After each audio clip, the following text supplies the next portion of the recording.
믿는 자들의 구주시키라. 아멘. 여러분, 요즘에 미국의 미시시피, 이번 주에 나온 이제 뉴스입니다. 미시시피 주립대학 한 곳에서 시험을 쳤는데, 대학에서 시험을 쳤는데 역사 시험이었다 그래요. 그 중에 35명이 시험을 봤는데 32명이 낙제를 했대요. 그래서 이게 도대체 어떻게 된 거냐 했더니 시험 문제를 줬는데 온라인 시험을 준 거예요. 시험 문제를 딱 줬어요. 그래서 시험을 다 이제 요즘에는 자기가 오픈북 시험이잖아요. 그래서 자기가 원하는 책들을 참고하고 해가지고 이 시험을 쳐서 제출하고 이러고 하는 거예요. 근데 그 시험 문제가 쫙 나갔는데 컴퓨터로 나갔을 거 아닙니까? 근데 컴퓨터 문제와 문제 사이에 하얀색 글씨로 다른 말이 들어있었어요. 뭐라고 써있냐면 엉뚱하게도 역사 시험인데 중간에 마다가스카르에 대한 내용을 집어넣으시오 라고 써놓은 거예요. 그러니까 이게 하얀색이니까 컴퓨터를 읽는 사람에게는 안 보이겠죠. 근데 이게 뭘 어떻게 됐냐면 학생들이 이걸 전부 다가 뭐였냐면 컨트롤 C 컨트롤 V 복사를 한 거예요. 복사를 해서 AI에다 집어넣고 답을 찾아라. 그래갖고 AI가 답을 만들었어요. 그리고 만든 답을 따다가 그냥 가서 제출을 한 거죠. 그러니까 시험 문제 하나 푸는데 20초도 안 걸린 거예요. 왜냐하면 AI가 대신했으니까. 만약에 사람이 문제를 풀었다면 마다가스카르에 대한 얘기가 나왔을까요? 안 나왔을까요? 안 나왔죠. 흰색으로 했으니까. 근데 AI는 그걸 다 읽은 거예요. 그래서 문장 안에 아주 근사하게 답을 내렸는데 그 답을 냈는데 중간에 마다가스카르는 어디에 붙어있는 어떤 섬이고 이게 나온 거예요. 그러니까 마다가스카르에 대해서 이야기한 사람은 전부 뭐 한 거죠? AI로 부정시험을 치는 거예요. 그래서 32명이 낙제를 한 거예요. 이거를 설계를 한 거예요. 학생들이 놀랐죠. 왜요? 자기들이 시험 문제를 AI로 이 부정행위를 저질렀을 뿐만 아니라 AI가 만든 답을 한 번도 읽지 않았다는 게 드러나는 거예요. AI가 답을 만드는데 그걸 읽지도 않고 따다 붙이기를 한 거예요. 정말 충격적이죠. 그런데 이 이야기가 지금 대학 다니는 학생들은 이상하게 들리지 않을 겁니다. 왜냐하면 다 이루고 다니거든요. 시험 문제조차 읽지 않았다는 거예요. 여러분, 이 교수가 그 뉴스에 인터뷰에 나오는데 이렇게 하려면 왜 대학에 왔는가? 이 비싼 등록금을 내고 왜 대학에 와서 공부를 하는가? 공부를 하는 건 답을 맞추기가 아니라 이제는 머리를 사용하고 이 내면세계에 지식을 넣을 수 있는 배경을 만드는 거예요. 그래서 여러분 대학 공부를 하고 여러분 이제 학위 과정을 하잖아요. 지식이 많이 쌓이는 시대는 이제 끝났어요. 왜요? AI가 지식을 다 갖고 있으니까. 그럼 뭐죠? 그걸 갖고 해석하고 창의력을 기르는 새로운 시대가 된 거예요. 그런데 이런 걸 모르고 오히려 어떻게 했냐면 좋은 성적이라는 결과를 얻기 위해 부정행위를 했고, 이런 방법에 이런 좋은 성적이라는 결과를 얻는 데에다가 치중하다가 목적이라는 것을 향해 가다가 이성이 마비된 상태가 된 거예요. 그러니까 좋은 목적이라는 결과만 향해서 가는 거예요. 좋은 결과라는 이 목적지만을 향해서 달려간 거예요. 여러분, 시대가 엄청나게 바뀌었어요. 저도 제가 마지막에 논문을 쓸 때 저희 교수님이 AI라는 게 나왔다. 이거 가지고 한번 네 얘기를 풀어봐라 하고 얘기를 했었어요. 근데 이제는 어떻죠? 그게 부정행위가 돼버린 시대가 됐고요. 이제는 여러분 생각해 보십시오. 저는 초등학교 때 주산을 배웠습니다. 요즘 주산 배웁니까? 안 배웁니다. 주산 절대로 안 배웁니다. 왜? 계산기가 있는데 주산을 왜 하겠습니까? 여러분 이제 학교 가서 시험을 보는데요. 전자계산기 들고 들어가서 시험을 봅니다. 이게 있는데 못하러 이 과정을 하냔 말이에요. 그건 초등학교 때 논리성을 개발하기 위해서 한 것뿐이지. 이제 대학에서는 공부할 때 전자계산기가 있으니까 공학도들이 손으로 계산을 안 하고 전자계산기로 계산을 합니다. 이거 오래된 얘기죠. 그러면 생각해 보시죠. 이제는 인문학도 AI가 있는데 왜 인문학에 대한 생각을 사람이 시험을 치게 냈냔 말이죠. 이거는 시대가 바뀌었다는 것이고, 계산기가 있는데 단순 계산의 문제를 내는 것은 대학의 공부가 아니듯이 이제는 새로운 시스템들이 등장했기 때문에 그 시스템보다 더 뛰어난 생각을 하도록 만드는 게 교육의 방법인 거예요. 오늘 우리가 굉장히 중요합니다. 이런 이야기는 비단 세상 교육의 현장만에서만 드러나는 게 아닙니다. 우리 시대는 강력한 세속주의가 사람들의 생각과 마음을 잠식하는 시대입니다. 그래서 영적인 세계의 가치관들이 전혀 없고 전부 눈으로 보는, 늘 핸드폰에 시선 고정하고 있으니까 여기서 나오는 게 사람들의 생각을 지배하는 아주 이상한 세대가 급박하게 우리에게 다가왔어요. 급작스럽게. 여러분 가만히 생각해보면 이제는 종이로 글을 읽는 게 주일날 주보밖에 없다는 생각이 들지 않으십니까? 주일날 주보 말고는 종이에다가 써져 있는 글을 읽는 게 거의 없어요. 그런 시대가 됐습니다. 그러니까 어때요? 우리 시대의 세속주의가 생각을 감식하는데 교회에도 이런 기조가 너무 강력하게 들어와 있는 거예요. 너무나도 빠르게 가치 혼돈의 시대에 함께 휩쓸려 가게 돼 있는 것이죠. 사람을 세우고 영적 성장을 일으켜야 되는 교회에도 이런 상황은 굉장히 큰 도전이 되는 거죠. 단순히 AI로 시험을 보는 대학의 문제뿐만이 아니라 교회에는 더 큰 문제가 되고 개인의 신앙에는 더 큰 해악이 올 수 있다는 것을 우리는 너무 빠르게 왔기 때문에 이걸 대처할 방법이 아직은 없어요. 그런데 성경에 가만히 보면 이런 대목이 정확하게 드러나 있는 부분이 오늘 우리가 읽은 말씀입니다. 사도 바울은 에베소 교회를 젊은 동역자이자 믿음의 아들이라 불렀던 디모데에게 맡겨두었습니다. 당시 에베소는 굉장히 세속적인 도시였고 거대한 도시였어요. 우리말로 하면 베이징이나 아니면 뉴욕 같은 정도의 도시입니다.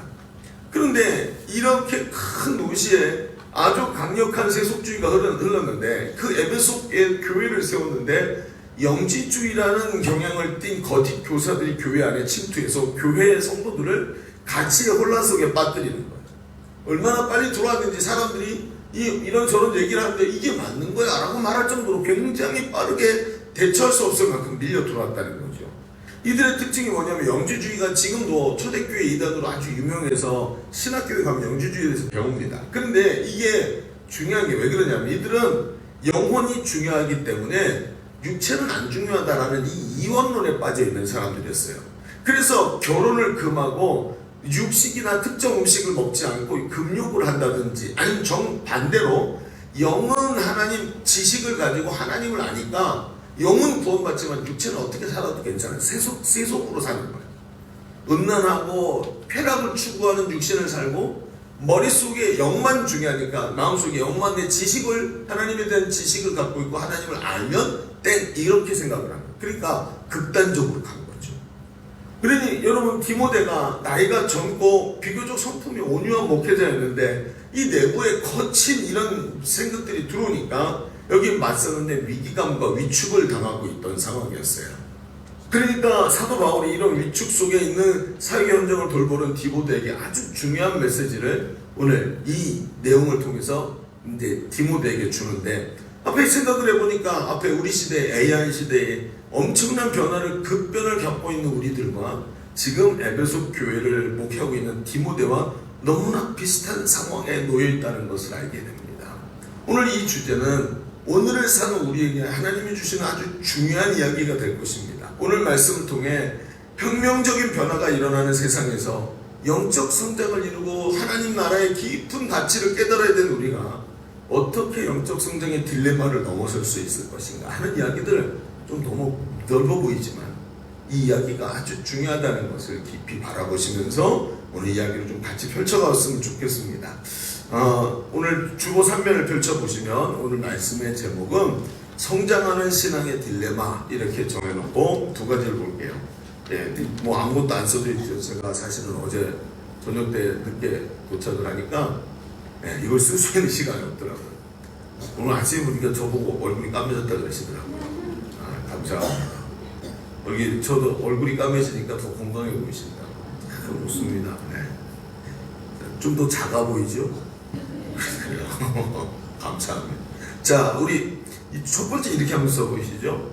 성장하는 신앙의 딜레마 해놓고 첫 번째는 교육이 아니라 올바른 말씀으로 양육을 해야 한다. 교육이 아니라 올바른 말씀으로 양육을 해야 된다. 올바른 말씀으로 양육을 하는 것이 중요하다. 이런 얘기가 되겠죠. 자, 이 얘기를 조금만 더 우리가 펼쳐가 보죠. 디모데가 사역하던 에베소는 이방인 크리스천들이 주류를 이루고 있었습니다. 그러니까 에베소라는 지역 자체가 히브리 사람들이 많은 게 아니라 헬라적 문화, 그리스 로마 문화를 가진 사람들이 주류를 이루고 있었죠. 이방인들이요. 이들은 히브리적 사고가 아니라 그리스 로마 사고의 근간을 가지고 있었어요. 이들에게 영과 육을 분리해서 생각하는 영주주의가 얼마나 합리적이고 달콤하게 다가왔을까요? 영적인 지식만 있으면 육적인 삶은 어떻게 돼도 상관없다. 이런 식의 피상적 생각들이 신앙이 지식화되어서 머리를 알고 있으면 그러면 구원받는다. 내가 하나님 나라를 인식하고 예수 그리스도를 알고 영적으로 구원받고 이런 것만 알고 있으면 된다라는 이야기가 들어있는 거예요. 그러니까 앞에 얘기했던 지금 우리 시대 AI로 시험을 치는 학생들, 지식이라는 것이 겉으로만 취하지 내 내면의 생각과 사상과 가치들을 만드는 것과는 별로 관심이 없이 AI로 시험을 치르는 이 학생들과 1세기 영주주의의 지식만 있으면 구원을 얻는다는 이 영적인 엘리트주의가 똑같은 뿌리를 갖고 있는, 그러니까 같은 문제를 지금 우리가 경험하고 있다는 것입니다. 그러니까 여러분 AI 안경을 끼고 딱 끼면 있잖아요. 이 시험 이렇게 시험지를 보잖아요. 문제가 있지요. 이거 AI 안경을 딱 끼고 보면 문제 내가 읽으면 안경이 핸드폰으로 딱 보내고 핸드폰이 AI로 답을 내가지고요. 안경 안에다 딱 여기 써준대요. 그 사람들은 이게 안 보이는데 난 안경 안에서 글씨가 딱 나오는 거예요. 그걸 받아 적으면 돼요. 여러분 보십시오.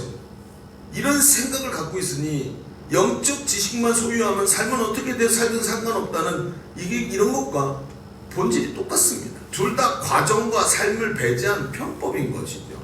이것이 얼마나 강력했는지 복음의 가치를, 바울이 전한 이 십자가 복음의 가치를 흔들 정도였다는 거예요.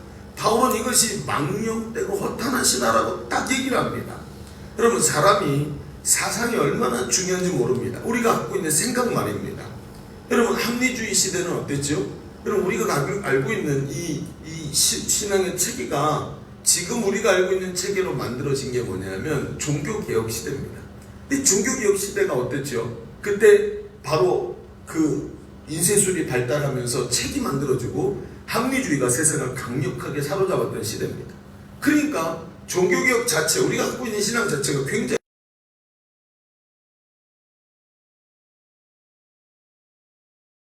있었어요. 그 뒤에는 과학지상주의 시대가 있었어요. 그 다음에는요, 우리가 지금 살고 있는 포스트 모더니즘 시대가 왔어요. 그러니까 어떻게 됐냐면 우리 시대의 특징이 뭐냐면 진리를 해체하는 시대예요. 무슨 얘기냐? 포스트 모더니즘이라는 게 합리주의에 반하는 생각들을 가지고 있는 거예요. 왜 그렇게 해야 돼요? 왜 그게 진리라고 말해요? 여러분 우리가 불렀던 옛날 노래 중에 나는 왼손으로 밥 먹어도 밥 잘 먹어요. 그런 노래 있죠? 예? 왼손으로 밥 먹어도 밥 잘 먹어요. 제가 가사를 생각해. 모더니즘이에요. 왜 우리 엄마는 어렸을 때 내가 왼손잡이였는데 이걸 인정을 안 해주고 오른손으로 계속 옮기라고 얘기했을까? 여러분은 어떠십니까? 여러분은 여러분의 자녀가 왼손잡이면 그냥 두시겠습니까? 당연히 두죠. 왜요? 우리 시대 가치가 없어. 우리 들어왔거든요. 여러분 옛날 어머니들은 어땠죠? 왼손으로 밥 먹으면 사람들 사이에서 오른손으로 밥 먹는 사람하고 팔꿈치가 부딪힌단 말이에요. 그러니까 문제가 생기고 특이하게 보이니까 얘 미래를 위해서 오른손으로 바꿔줬다는 거죠. 가치가 다르다는 게 이렇게 다른 겁니다. 지금 우리가 살고 있는 이 포스트 모더니즘의 특징이 무엇이냐면 인간이 행복하다면 모든 것이 다 옳은 것이라는 거예요. 그래서 어떻죠? 다중심주의에 빠지게 되니까 사람들이 느끼는 게 진리예요. 그래서 남자아이가 내가 여자라고 느끼고 성전환을 해도 네가 행복하다면 그게 맞는 거야. 여러분 많은 성도들이 이렇게 생각합니다. 왜? 세상 가치관이 들어와서 그런 거예요. 아니 신앙도 좋지만 나도 이 세상에서 나도 행복하고 즐기고 세상 살이를 하고 싶다고. 여러분 맞는 말입니다. 왜요? 우리 시대이기 때문에. 예전의 시대는 어땠죠? 우리가 성경을 깊이 깨닫고 영성을 갖고 있던 시대는 말입니다. 하나님 나라가 영원한 하나님 나라가 더 중요한 거라는 생각이 더 합리적으로 다가왔단 말이에요. 그러니까 우리 시대가 어떤 말초신경을 자극하는 진리와 가벼운 쾌락이 지배하는 시대예요. 그래서 아무도 지나가는 가벼운 유행처럼 느껴지는 거예요. 여러분 보십시오. 지금도 말입니다. 뭐 지금 난리가 났죠. 막 사람들이 막 일어났고 뭐 부정선거 어쩌고 저쩌고 하는데, 여러분 사람들이 그러면서 막 다 들고 일어나서 광화문을 꽉 채우죠. 그런데 생각해 보십시오. 이렇게 어마무시한 일이 일어났는데 미디어에서 말 안 하니까 사람들이 얘기를 안 해요. 얼마나 우리가 시대적 가치에 휩쓸리면서 살고 있는지를 말해주는 단편적인 얘기인 겁니다. 어떤 것도 중요하지 않고 그저 지나가는 가벼운 이야기입니다. 생명을 거는 가치를 가지고 있지 않습니다. 신앙생활마저도 내가 오늘 행복하고 내가 오늘 은혜 받고 내가 천국 가는데 초점을 맞추고 내 기도가 응답되는데 초점을 맞춥니다. 그러니까 신앙생활이 자꾸 무너지는 거예요. 중심이 없고 뼈대가 없고 그저 껍데기만 있게 되는 거예요. 영주주의나 AI로 부정행위를 저지르는 사람들의 딜레마가 그대로 여기 들어와 있습니다. 바울은 이런 생각을 망령되고 허탄한 신화라고 얘기를 하고 있다는 것이죠. 바울은 이런 상황을 전제로 디모데에게 오늘 우리가 읽은 말씀을 6절에 이야기를 합니다. 내가 이것으로 형제를 깨우치면 그리스도 예수의 좋은 일꾼이 되어 믿음의 말씀과 내가 따르는 좋은 교훈으로 양육을 받으리라. 자, 여러분 이 얘기는 굉장히 어려운 얘기입니다. 이 6절 자체가 너무 많은 걸 가지고 있어요. 그래서 가만히 보잖아요. 그럼 첫 번째 딱 보는 게 뭐냐면 내가 이것으로 형제를 깨우치라 라는 얘기입니다.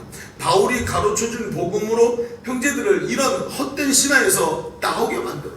복음이 들어가면 사람들의 생각이 달라진다 이런 얘기인 겁니다. 그런데 여기서 깨우치라는 유포디뎀이라는 이 단어가 있어요. 이 깨우치다라고 헬라어 원어로 나오는 건데 유포디뎀이라는 말인데 이게 뭐냐면 밑에 놓다, 영어로 보니까 영어에 understand라는 말이 있죠. 밑에 놓다, 제안하다, 일깨워주다 라는 말이에요.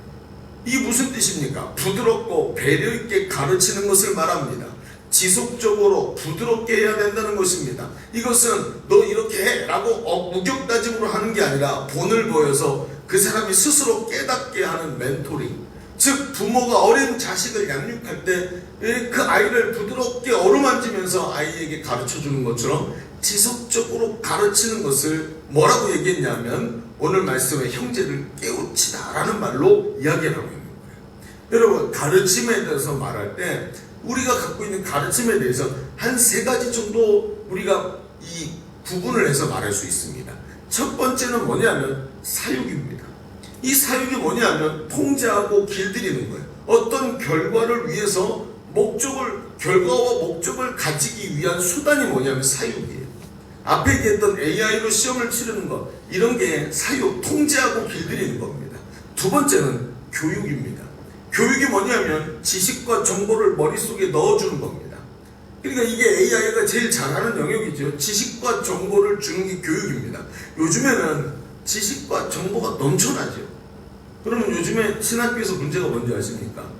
신학교에서 가장 화두가 되는 문제가 뭐냐면 신학생들이 설교를 AI로 만들어도 되느냐, 주제를 집어넣고 방향성을 집어넣으면 AI가 설교문을 쫙 만들어냅니다. 그러니까 아니 설교문을 딱 보잖아요. 이 땅에서 정말 많은 목사님들이 했던 설교 중에 제일 좋은 설교를 잘 만들어갖고 갖고 온 것도 더 나아요. 주제가 딱 떨어지고 앞뒤가 딱 맞고. 그래 여러분 그 목회자는, 설교자는 뭐냔 말이에요. 그게 아니죠. 왜요? 지식이란 말이에요. 지식 갖고 사람이 변화되지 않더라는 거죠. 세 번째, 사육, 교육, 그 다음에 세 번째가 뭐냐면 양육입니다. 이 양육이 뭐냐면 교육이라는 지식을 뛰어넘어요. 그게 뭐냐면 인격과 삶으로 본을 보이면서 감화를 주고 그 감화 때문에 내면화돼서 스스로 일어서서 그 일을 하게 만드는 것. 그게 유포디뎀이라는 단어의 뜻입니다. 여러분 양육은 단순히 어떤 목적을 이루기 위해서 너 점수를 이렇게 받아야 돼 이게 아닙니다. 어떤 상황에서 시험을 잘 치르게 하려고 하는 게 양육이 아닙니다. 그래서 사람들이 양육이 뭔지 한 번도 경험해 본 적이 없는 거예요. 부모들도 어떻죠? 너 성공해야 돼. 너 대학 좋은 데 가야 돼. 여러분 이게 뭐죠? 교육입니다. 양육이 아니에요. 그러니까 우리 시대에 정말 많은 사람들이 양육이라는 걸 한 번도 경험해 보지 못했어요. 바울이 디모데에게 원한 것이 무엇입니까? 교인들을 지식으로 제압하는 교사가 아니라 부모의 심정으로 본을 보이면서 사람들에게 그 가치를 마음으로 받아들이게 하는 양육자, 멘토였단 말이에요. 바로 예수님께서 3년 반이나 제자들을 세우실 때 쓰신 방법입니다. 그 제자들은 예수님이 부활하실 때까지도 예수님이 가르쳐 주신 것의 의미를 깨닫지 못합니다. 왜 수건을 허리에 동이시고 종처럼 발을 씻어줘 주셨는지 머리로는 알겠는데 마음으로 받아들이지 못하는 거예요. 그러다가 성령이 역사하실 때 감화되자 자신들도 예수님의 가르치심을 그제서야 양육으로 받아들이고 마음으로 중심으로 쑥 받아들이고 변화가 일어나기 시작한 겁니다.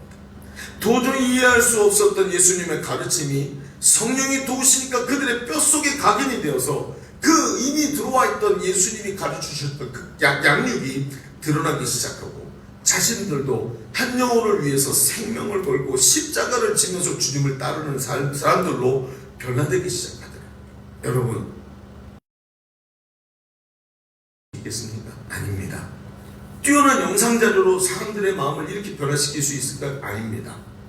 정말 좋은 교보자를 가지고 얘기하면 들을까요? 아닙니다. 제일 중요한 게 내 삶이 본인되는 방식이에요. 이게 양육입니다. AI 시대에 대학 교육이 어떻게 잘못되어 가고 있는지 아시겠습니까? 우리 시대의 교육이 지금 어느 부분으로 잘못되어 가고 있는지, 왜 우리 자녀들이 제대로 성장하지 못하는지, 왜 우리의 신앙이 머물러 있는지에 대한 이야기를 정확하게 해주고 있는 것입니다.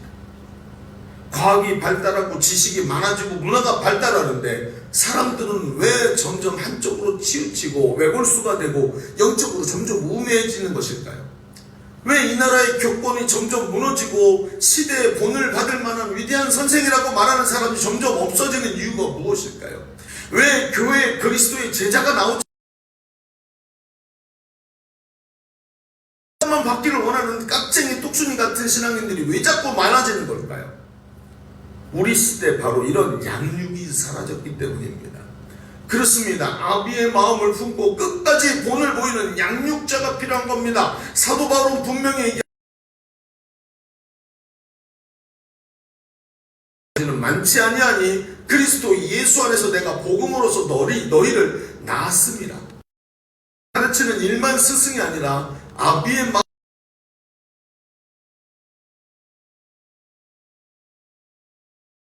하는 말이 뭐지요? 처음부터 다시 만들었다는 거. 멀쩡한 사람이 있는데 복음으로 다시 나왔다. 이 사람이 완전히 새로워졌다는 것을, 이게 얼마나 중요해요.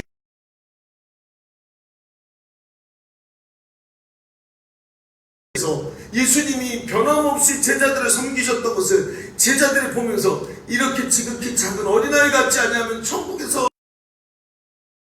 그 가치를 깨달으면서 예수님이 가셨던 일을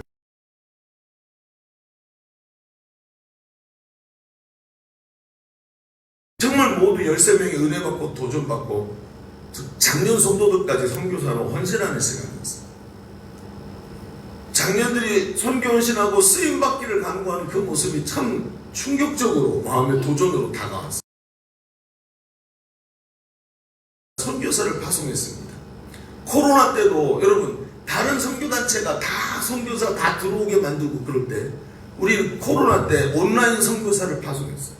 어차피 다 집에 갇혀 있는데 이제 대화할 창구가 온라인밖에 없으니까 선교의 도구가 뭐예요? 온라인인 거예요. 저는 그때 굉장히 충격을 받았습니다. 안 되는 건 없구나. 어떤 순간에도 하나님이 일하시는 장소는 분명히 있습니다. 여러분 아멘이십니까? 이게 얼마나 중요한 생각인지 몰라요. 근데 그 이후에 어떤 일이 벌어졌냐면 오늘 이번에도 갔는데 아우니치가 여름에도 있고 겨울에도 있지 않습니까? 필리핀은 인도는 겨울만 있고 러시아는 아직 열리질 않았어요. 전쟁이 끝나야 되니까. 근데 여름 아우니치에 사람이 적어요. 보통 아우니치가 400명. 그러니까 잠잘 자리도 없고 너무 많으니까 안 돼서 400명 정도에서 끊는데 여름 아웃리치는 한 250명, 많으면 250명 정도에서 끝이 나요. 왜냐하면 지원을 안 해요. 왜 그럴까요? 여름 행사와 겹쳐서, 또는 여름에 가면 비가 오고 태풍이 오니까. 우리 지난번 재작년에 갔을 때 물이 차올라서 저희가 잠자던 숙소가 3층짜리 건물인데 2층까지 물이 찼어요.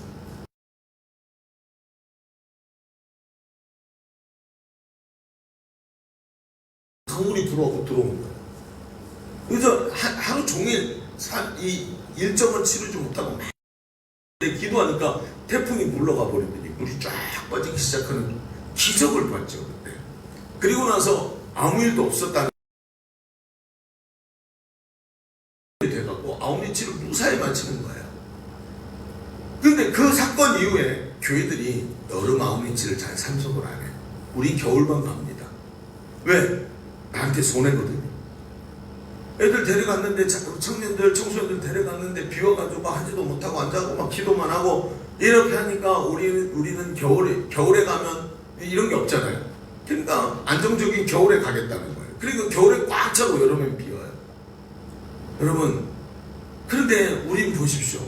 이번에도 변함없이 아웃리치 참석하고 3명의 선교사가 파송돼 있고, 이번에도 정말 많은 분들이 가셨습니다. 왜 그런 줄 아십니까?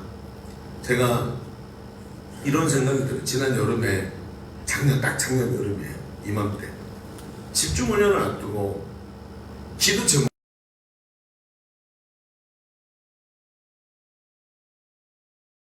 이제 임원들 중에도 제가 지역장이다 보니까 이런 급한 기도 제목이 날라와요. 아이고, 맹장이 터진 뭐죠? 복막염이에요. 이 터진 거예요, 맹장. 아베 그러면서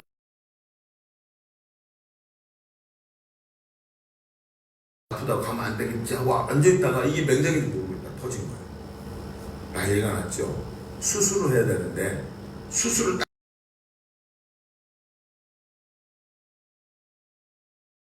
외국에서 벌써 성도들 다 들어와 있어요. 외국 사람들 다 들어오고 통역하실 분들 다 와 있는 거예요.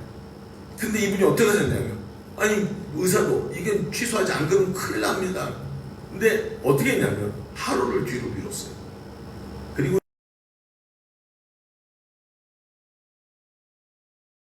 복막염이 되긴 했지만 정리를 하신 거예요. 그리고는 수술을 하고 어떻게 했냐면 그 다음 하루만 연기해서 그 다음날부터 정상적으로 시작해요. 근데 사람이 수술했는데 정상일 리가 없죠. 얼마나 힘들었을까요? 옆에다가 피주머니를 양복 안주머니에다 여기 찼어요. 그리고 여기 옆구리하고 피주머니 앉아있는데 이 양반이 서가지고 3박 4일 내내 아침 9시부터 밤 11시까지 강의를 1시간도 안 빼고 하고, 중간에 막 얘기를 하다가 아이고 배 이러면서 막 그러면 사람들이 막 그 웃기게 얘기한 거지만 사실은 너무너무 힘들어요.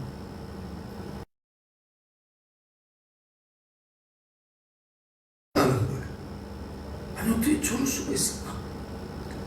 왜? 나라면 저렇게 했을까 하는 생각이 드는 거예요. 너무너무 충격적인 거예요.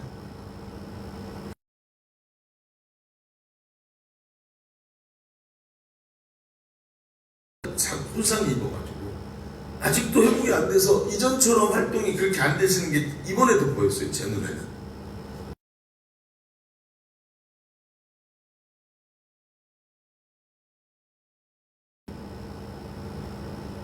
건강에 위협이 되는데 이렇게 한다고 사람들이 크게 변화됩니까? 그럼 이해가 안 된다는 거예요. 그런데 목사님 얘기가 뭐냐면, 외국에서 오신 분들이 이미 들어와서 기다리고, 이것도 한 가지, 내가 오늘 결정해서 하는 대로 다른 목사님들 다 똑같이 합니다.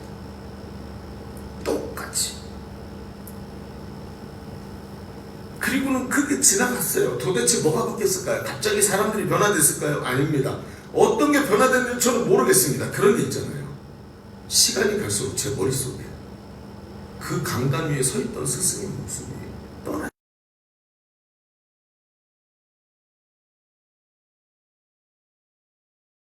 밑으로 보이는 빨간색 그 인것줄이, 피가 나가고 있는 그 인것줄이 이게 밑으로 이렇게 보이는데 그게 잊혀지지가 않는 거예요. 저게 하나님의 일꾼이다.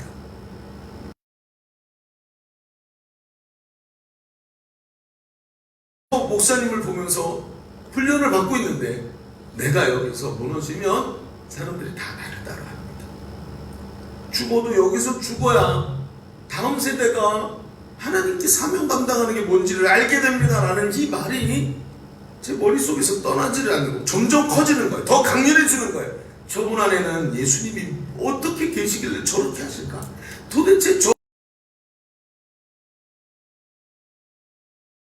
라는 말이 얼마나 강력한 말인지, 왜 디아코노스라고 말하는지 이제 점점 이해가 되기 시작합니다. 왜 하나님의 일부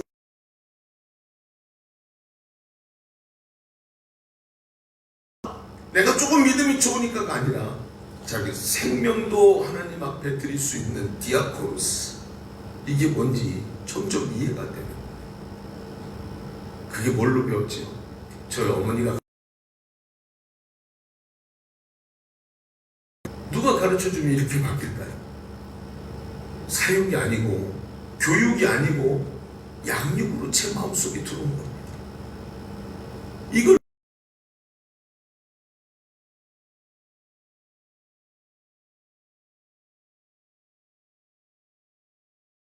도전이 됩니까? 저는 이렇게 오겠다. 근데 그 속에 들어있는 게 바로 이거예요. 가서 본 겁니다.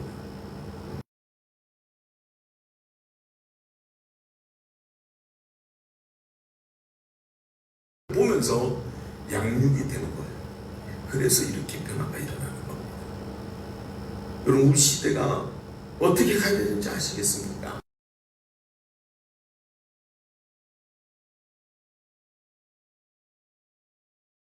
이 시대의 가벽을 뛰어넘는 세움의 방법에 대해서 얘기를 나눴습니다. 모든 가치가 위협받는 무위의 시대, 아무것도 위하는 것이 없는 무위, 어떻게 성장하는 신앙을 가질 수 있을까요? 그것은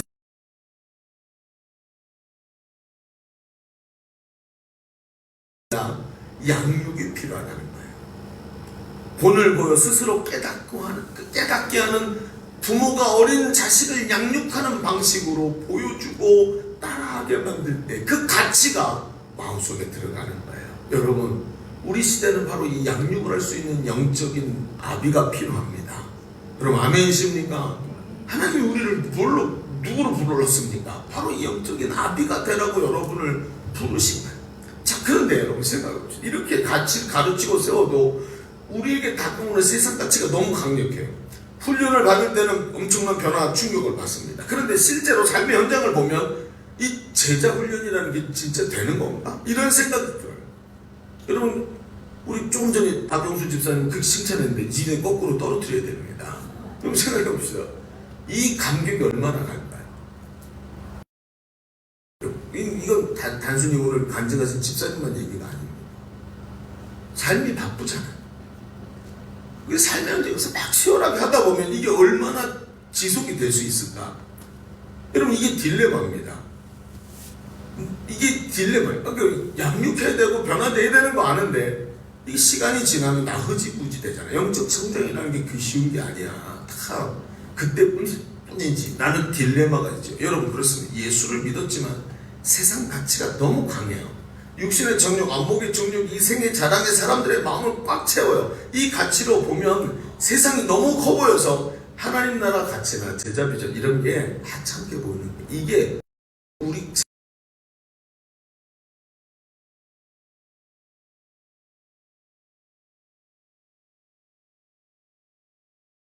여러분은 어떡하죠? 지금 10시 5분인데 주요 10분에 끝내 2분이구나. 10시 2분인데 빨리 해보시죠. 자, 두 번째 얘기 써보세요. 양육의 방법을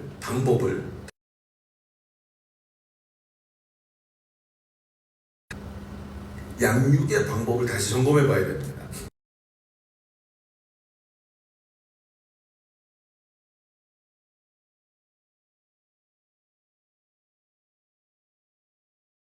시작. 내가 이것으로 형제를 깨우치며 그리스도 예수의 좋은 일꾼이 되어 믿음의 말씀과 내가 따르는 좋은 교훈으로 양육을 받아.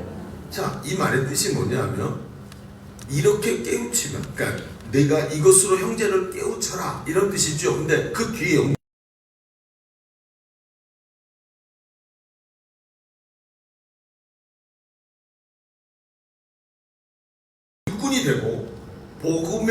교훈으로 도리어 디모데가 양육을 받게 된다라는 뜻이에요. 이 말이 이상하죠. 6절 다시 보세요. 내가 이것으로 형제를 깨우치면 그리스도 예수의 좋은 일꾼이 되어 믿음의 말씀과 내가 따르는 좋은 교훈으로 네가 저 사람을 양육할 수 있다가 아니라 네가 양육을 받으리라. 이야, 이게 무슨 뜻입니까? 말이 좀 어렵죠. 우리가 생각하는 말의 방법과 문법과 달라요. 다른 사람을 가르치면 네가 더 성장하게 된다는 말입니다. 다음 절에 가서 이 말씀을 더 생생하게 설명하는데 7절에 보세요. 다시 설명하는 거, 이 말을 다시 설명하는데 망령되고 허탄한 신화를 버리고 경건에 이르도록 내 자신을 연단하라. 앞에 있는 망령되고 허탄한 신화는 앞에 설명한 영지주의 이단의 이론이라면 후제에 말하는 경건에 이르도록 내 자신을 연단하라는 말은 앞에서 얘기한 양육입니다. 양육이라는 말이 연단이라는 말로 바뀌어서 나온 거예요. 바로 양육의 방법이 연단이라는 방법을 쓴다는 겁니다. 연단이 뭐죠? 반복적으로 풀무에 집어넣었다가 물에 푹 집어넣고 막 때리는 대장장이가 하는 이걸 말하는 거죠. 이게 연단입니다. 반복적으로 계속 쳐서 철의 밀도로 꽉 눌러서 더 단단하게 만드는 게 연단입니다. 여러분, 그 연단이 뭐죠? 연단을 보는데 어떻게 되냐면 꼭 8절에 보니까 이 연단을 어떻게 하냐면 8절에 육체의 연단은 약간의 유익이 있으나 경건은 범사에 유익하니, 지금 경건의 연단과 육체의 연단을 두 개를 같이 놓고 얘기해요. 그러면 이 두 개가 같은 비유가 되는 거죠. 그럼 경건의 연단은 어떻게 해야 된다는 거예요? 육체의 연단처럼 해야 된다는 거예요. 자, 그럼 육체의 연단은 어떡하죠? 여러분, 자, 육체, 내 팔뚝이 이만큼 두꺼워지고 싶어요. 근육이 커서 강력하게 주고 싶어요. 어떻게 해야 되죠? 아령을 들고 반복해서 무게를 이기면서 도저히 안 올라가! 그런데 그때 두 개다! 그래서 올려서 두 개를 더 하는데 끊어질 것 같은데 하나를 더 하는 거예요. 이게 뭐죠? 육체의 연단입니다. 그러니까 경건의 연단은 어떻게 한다는 거예요? 육체의 연단처럼 해야 돼. 무거운 아령을 들고 반복해서 해야 되는 게 경건의 연단이라는 거예요. 여러분, 이게 참 중요합니다. 너무너무 중요한 얘기예요. 여러분, 왜 양육 받아야 되는구나. 사람이 이렇게 지속적인 양육으로 가치를 깨닫고 변화되어야 되는구나라는 거.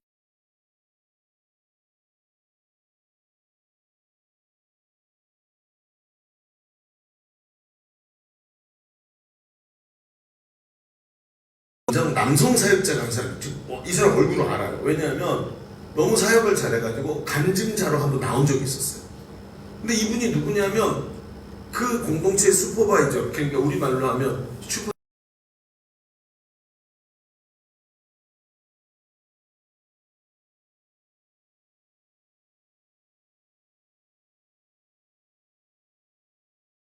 인데 이분도 저를 알더라고요. 저도 간증 많이 했으니까.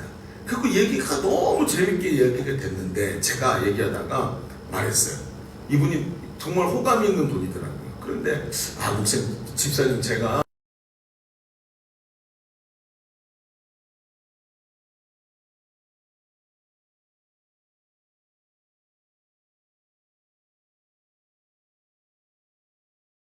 하십니까? 방법이 뭐예요? 그리고 물어봤어요. 어떻게 사람이 세워지냐고요.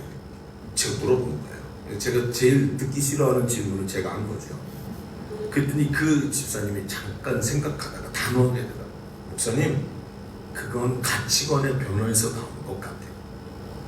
남자들은 세상에서 자기가 직장에서 직장 동료들과 커피숍에 가고 1시간을 커피를 마시고 앉아 있었는데 남자들이 이것만 보고 1시간 내내 한마디도 안 하더라고요. 커피만 마시고. 근데 여러분, 남자들이 말하는 자리가 있죠. 술 한잔 딱 들어가면 아무것도 없어도 자기 속마음을 다 말한다는 거야. 그런데 베스트가 베스트를 셀에 데리고 왔는데 그 셀에서 남자들이 조금 관계가 열리니까 마음을 열고 나누기 시작하는데 술 한 모금 안 마시고도 3시간 4시간씩 나눔을 하는 거고 깜짝 놀라더래요. 남성 사역들이 친분이 생기면, 영적인 친분이 생기면 그렇게 돼요. 그런데 목사님, 헌신은 그것과 달라요. 헌신은 관계가 좋아지고 친한 것과는 다릅니다. 그건 뭐냐면 가치의 변화 없이는 하나님께 헌신하는 사역이 나올 수가 없어요. 그런데 이 가치의 변화라는 게 잠깐 생각하더니 저한테 또 얘기해요.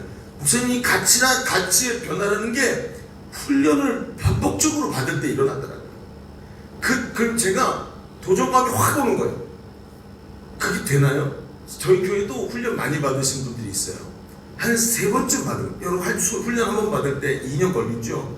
3번쯤 받으면 많이 받았다고 생각하는데, 목사님 저는요 우리 교회 온 지 20년이 됐는데 지금까지 단 한 번도 훈련을 쉬지 않았어요. 이렇게 얘기해요.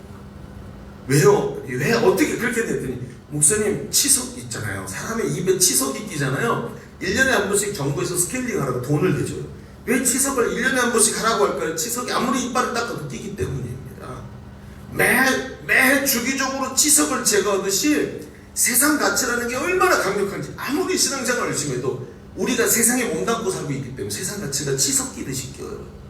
계속해서 들어옵니다. 그런데 그 치석을 깨트려서 건강한 건치를 만드는 방법이 주기적으로 내 가슴, 내 마음속에 두어있는 세상 가치를 깨내고 하나님 나라 가치를 또 뭉장해서 전신갑주를 입는 것 말고는 없어요. 나중에 가면 이게 내 체질이 되고요. 어느 날 보면 양육을 받지 않아도 내가 스스로 다른 사람을 세워가고 있는 걸 보게 되고 그 사람이 사명을 받는 겁니다. 반복이라는 이야기를 하고 있는 것입니다. 여러분 너무나도 중요하죠.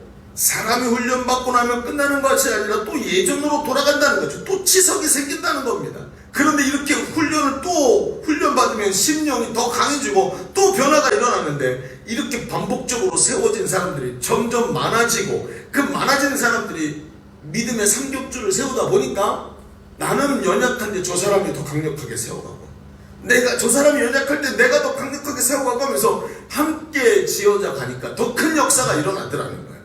여러분 오늘 말씀에 뭐라 그럽니까? 경건의 연단은 금생과 내생에, 즉 천국 가서도 약속이 있다라고 해요. 천국에서도 그 성장이 보이고 그게 면류관이 되니까 절대로 손해보지 않는다는 말이라는 겁니다. 여러분 어떠십니까? 예수님은 제자들에게 반복해서 말씀하십니다. 야단치지 않고 또 가르치시고 자신을 던지는 모습을 또 보여주시고 쓰러진 베드로를 또 찾아가셔서, 베드로야 네가 다른 사람들보다 나를 더 사랑하느냐 하면서 계속해서 따뜻하게 반복해서 훈련을 하시는 모습을 보여주십니다. 제자들은 이해가 안 되지만 또 하고 하다가 성령이 감동하시는 날 예수님과 똑같은 일을 하고 있는 자기 자신을 보게 됩니다. 여러분 아주 중요합니다. 우리 인생에서 신앙이 성장하고 내가 변화되는 것만큼 스펙타클한 충격은 없는 줄로 믿습니다. 우리 어머니도 바꾸지 못한 내가 변화되고, 우리 선생님도 바꾸지 못한 내가 변화되는 것, 이건 하나님이 하시는 일입니다. 이 강력한 변화를 경험하고 나면 이 황홀감이, 이 기쁨이 삶의 동기가 되는 것을 보게 돼요. 여러분 시도하다가 쓰러지고 멈출 수 있습니다. 그러나 여러분 중요한 게 뭔지 아십니까? 다시 도전하는 것입니다. 다시 도전해서 오늘도 계속해서 경건의 연단을 통해서 계속해서 딜레마를 뛰어넘는 것. 여러분 성장하는 신앙의 딜레마가 뭡니까? 바로 이 딜레마를 오늘도 반복하면서 뛰어넘을 때 성장은 거기서 일어나는 거예요. 여러분 우리 교회에서 훈련 많이 받은 사람들이 10번 정도 받았습니다. 10번. 그럼 20년 걸립니다. 그리고 나니까 그렇게 연약하고 빈약했던 내 모습이 오늘도 정말 하나님 나라 가치에 사로잡혀서 쓰임받는 기쁨을 드립니다. 제가 이 집사님이 지금도 생각나는 이유가 뭐냐면요, 3일 내내 그 힘든 지푼이에서, 여러분 지푼이 얼마나 힘든지 모르시죠? 머리 다 빠지고 와요. 얼마나 힘든지. 안 그래도 머리카락 없는데 허리가요 다 끝장나고 온몸에 힘이 꽉 줘야 되는, 그때 그 지푼이를 하루 종일 타고 3일을 다녔는데 전도하는 그 기쁨, 하나님께 쓰임받는 기쁨이 좋아가지고 얼굴이 천사같이 밝게 빛나. 여러분 이게 얼마나, 어떤 건지 경험 안 해본 사람은 모르고 천사같이 얼굴이 빛나면서 이 내 안에 있던 딜레마를 뛰어넘은 성장한 그리스도, 예수 그리스도의 장성한 분량까지 성장해가는 사람의 모습이 황홀한 평신도 사역자로 보이기 시작합니다. 세상에서는 어디서도 누릴 수 없는 그 기쁨, 황홀함. 결혼하고 신혼 때도 느끼지 못했던 그 기쁨과 감격과 그 애틋한 감사와 기쁨들이 이 속에서 퐁퐁퐁 샘솟. 여러분, 지금 설교를 3분의 1을 날린 겁니다. 잘 들으셔야 돼요. 얼마나 감격이 되는지. 제가 또 저도 다짐을 합니다. 다시 일어나야 된다. 또 달려가야 된다. 왜냐하면 우리가 갈 곳은 분명하기 때문에. 하나님 나라가 저 구름 뒤에 와 있는 줄로 저는 믿습니다. 거두신 하나님 나라를 보면서 오늘도 하나님 앞에서 무너지는 자가 아니라 또 일어나서 달려가고 성장하는 자가 되어야 돼요. 딜레마를 뛰어넘으십시오. 여러분, 딜레마를 뛰어넘으시기를 바랍니다. 단순 반복 지속 이것으로 계속해서 성장해 나갈 때 어느 날 주님 만나는 그날 하나님 앞에서 부끄럽지 않은 승리한 성도의 삶으로 주 앞에서는 우리 성도들 되시기를 주의 이름으로 축원합니다. 기도하겠습니다. 아버지 하나님,